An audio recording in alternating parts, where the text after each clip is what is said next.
آج ہم ایک ایسی کہانی کا گہرائی میں جائزہ لے رہے ہیں جو یہ دکھاتی ہے کہ کیسے بظاہر ایک معمولی سا قدم کسی ایک فرد کا پوری کمیونٹی کی سمت بدل سکتا ہے۔ جی بالکل۔ ہمارے پاس اسلم استاد ایک سبق آموز کہانی کے کچھ اقتباسات ہیں، خاص طور پر وہ حصہ جو "The One Room School Teacher Who Changed a Generation" کے عنوان سے ہیں۔ اچھا۔ اور یہ کہانی جو ہے یہ مشہور کھلاڑی آرتھر ایش کے اس قول کی عملی تصویر لگتی ہے، جہاں ہو وہیں سے شروع کرو، جو تمہارے پاس ہے اسے استعمال کرو، جو تم کر سکتے ہو وہ کرو۔ بہت خوبصورت بات ہے۔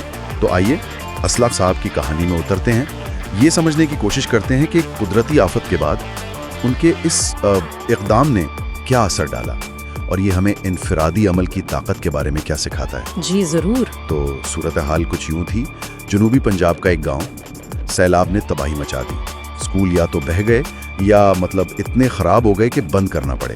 ہاں یہ تو بہت ہوتا ہے ایسی آفات کے بعد۔ بالکل۔ اور بچے وہ بس گلیوں میں پھر رہے تھے، پریشان، کوئی سمت نہیں، سمجھ نہیں آ رہا کیا کریں، بے مقصد، خوف زدہ۔ ہاں، کتابیں، وردیاں، کلاس رومز، سب کچھ ختم ہو چکا تھا۔ ایک مایوسی کی فضا تھی، جیسے آپ کہہ سکتے ہیں مستقبل بالکل اندھیرے میں ڈوب گیا۔ اور دیکھیں یہ صرف عمارتوں کا یا سامان کا نقصان نہیں ہوتا، ایسی آفتیں جو ہیں وہ کمیونٹی کی نفسیات پر، ان کے حوصلے پر بہت گہرا اثر ڈالتی ہیں۔ صحیح۔ اسکول صرف پڑھنے کی جگہ تو نہیں ہوتے نا، وہ ایک معمول کی زندگی، ایک نظم و ضبط اور سب سے بڑھ کر مستقبل کی امید کی علامت ہوتے ہیں۔ بالکل۔ تو جب یہ ڈھانچہ گرتا ہے تو ایک بہت گہرا خلا پیدا ہوتا ہے، صرف جسمانی نہیں بلکہ وہ جذباتی اور سماجی سطح پر بھی ہوتا ہے، اور مستقبل کو لے کر بے یقینی بڑھ جاتی ہے۔ اسی ماحول میں، اسی مایوسی کے عالم میں اسلم صاحب سامنے آئے، ایک ریٹائرڈ اسکول ٹیچر، کوئی 60 کی دہائی کے آخر میں عمر ہوگی ان کی۔ اچھا۔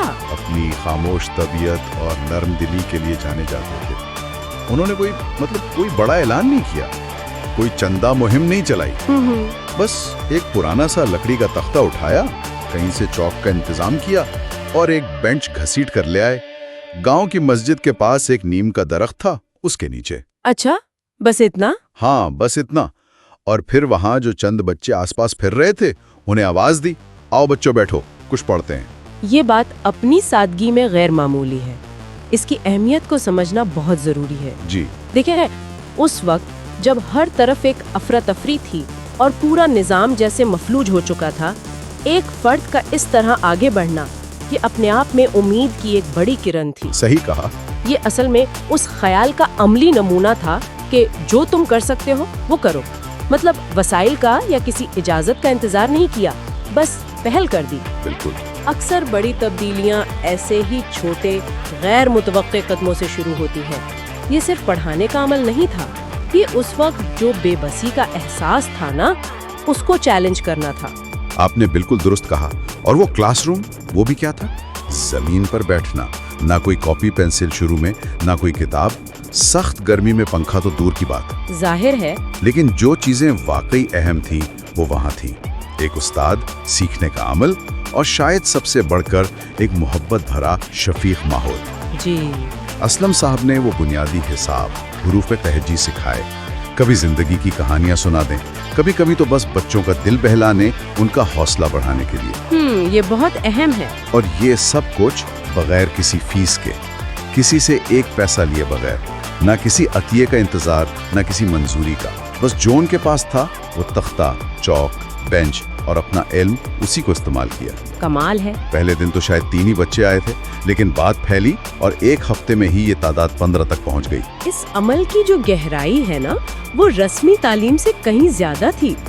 اسلم صاحب اصل میں معمول کی زندگی کا احساس بحال کر رہے تھے۔ ہاں یہ بات ہے۔ وہ بچوں کو اور پوری کمیونٹی کو ایک طرح کا ڈھانچہ، ایک مقصد دے رہے تھے، اور سب سے اہم یہ یقین دلا رہے تھے کہ سب کچھ ختم نہیں ہوا۔ بالکل۔ یہ جو مستقل مزاجی تھی، چاہے وہ کتنے ہی چھوٹے پیمانے پر کیوں نہ ہو، یہ تباہی کے بعد استحکام پیدا کرنے میں کلیدی حیثیت رکھتی ہے۔ یہ صرف سکولنگ نہیں تھی، یہ ایک طرح سے نفسیاتی اور سماجی تعمیر نو کا عمل تھا۔ اور پھر وہ لہروں جیسا اثر شروع ہوا۔ اگلے 2 سالوں میں یہ درخت کے نیچے کا اسکول ایک علامت بن گیا، مزاحمت کی، عزم کی۔ جی۔ بات پھیلی تو کچھ غیر سرکاری تنظیموں تک پہنچی،